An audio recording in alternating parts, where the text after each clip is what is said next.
करवा दूंगा। सर आपका ऑर्डर। ये लड़की तो बहुत खूबसूरत है। सर आपका ऑर्डर। इसे तो मेरे घर की बहू होना सर चाहिए। आपका कहाँ ध्यान है? ऑर्डर आपका। हाँ बेटा, बेटा मेरे घर की बहू बनोगी? क्या? नहीं, ये कितने पैसे हुए आपके? 400 रुपए। लो। चेंज। अरे नहीं नहीं बेटा, चेंज की जरूरत नहीं है, तुम अपने पास रखो। अरे नहीं नहीं अंकल, मैं आपको चेंज देती हूँ। अरे बेटा मैं कह रहा हूँ ना, रख लो। ठीक है, थैंक यू। अरे बेटा सुनो, थोड़ी सी धूप कम हो जाएगी फिर चले जाना। आ जाओ आ जाओ। ठीक है।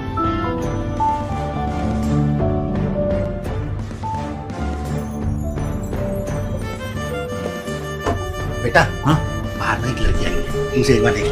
अरे पापा कितनी बार बोला नहीं मिलना मुझे किसी लड़की से, क्यों परेशान करते हो ना, क्यों सुनते क्यों नहीं आप? अरे एक बार मेरे कहने से नजर तो मार ले। ऐसा है मैं ना लेट हो रहा हूँ, परेशान मत करो। अरे बेटा वो ड्राइंग रूम में बैठी हुई है। हे भगवान, इसको बस ये लड़की पसंद करवा दो, मैं भी इसकी शादी के झंझट से।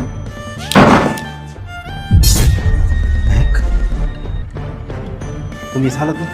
हाँ वो मैं डिलीवरी का काम करती हूँ ना, अगर मुझे पता होता है तुम्हारा घर है तो मैं यहाँ पर नहीं आती। लेकिन तुम तो बता रही थी कि तुम्हारी अरेंज मैरिज होने वाली है, जिससे तुम्हारी मैरिज होने वाली है वो शायद कोई गवर्नमेंट जॉब करता है। होने वाली थी पर हुई नहीं। वो क्या है ना कि मैं कभी भी शादी वादी में इंटरेस्टेड थी नहीं। खैर मेरी छोड़ो, तुम्हारी तो शादी हो गई होगी, बहुत खुश रहते होगे ना अपने परिवार के साथ। नहीं, मैंने शादी नहीं की। जब दिल ही मैंने तुम्हें दे दिया तो फिर किसी और से शादी कैसे कर सकता हूँ?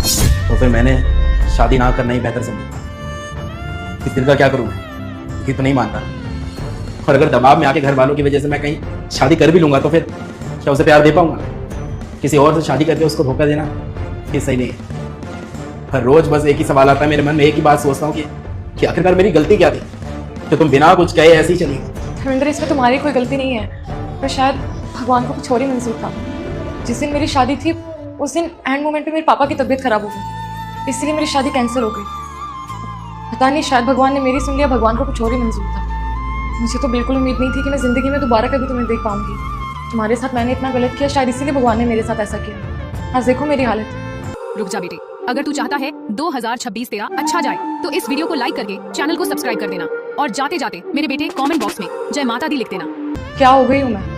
शर्म आ रही थी मुझे खुद पर। तुम्हारे साथ इतना गलत करने के बाद मैं कैसे तुम्हारे पास आने की सोच सकती हूँ? इस गलती की कोई माफी भी नहीं है, लेकिन मैं फिर भी तुमसे हाथ जोड़कर माफी मांग रही हूँ। एंड आई प्रॉमिस, आज के बाद दोबारा तुम्हें अपनी शक्ल नहीं दिखाऊंगी। आई एम सॉरी, मैंने जो भी किया तुम्हारे साथ। माफ तो मैंने तुम्हें बहुत पहले ही कर दिया था। और रही बात मेरी, तो अब तो मैंने अकेला रहना सीख लिया है। अच्छा लगता है अकेलापन मुझे। जो हमारी किस्मत में लिखा है हमारे साथ सिर्फ वही हुआ, बाकी मजबूर तो तुम ही रही होगी, और कहीं ना कहीं मजबूर मैं भी।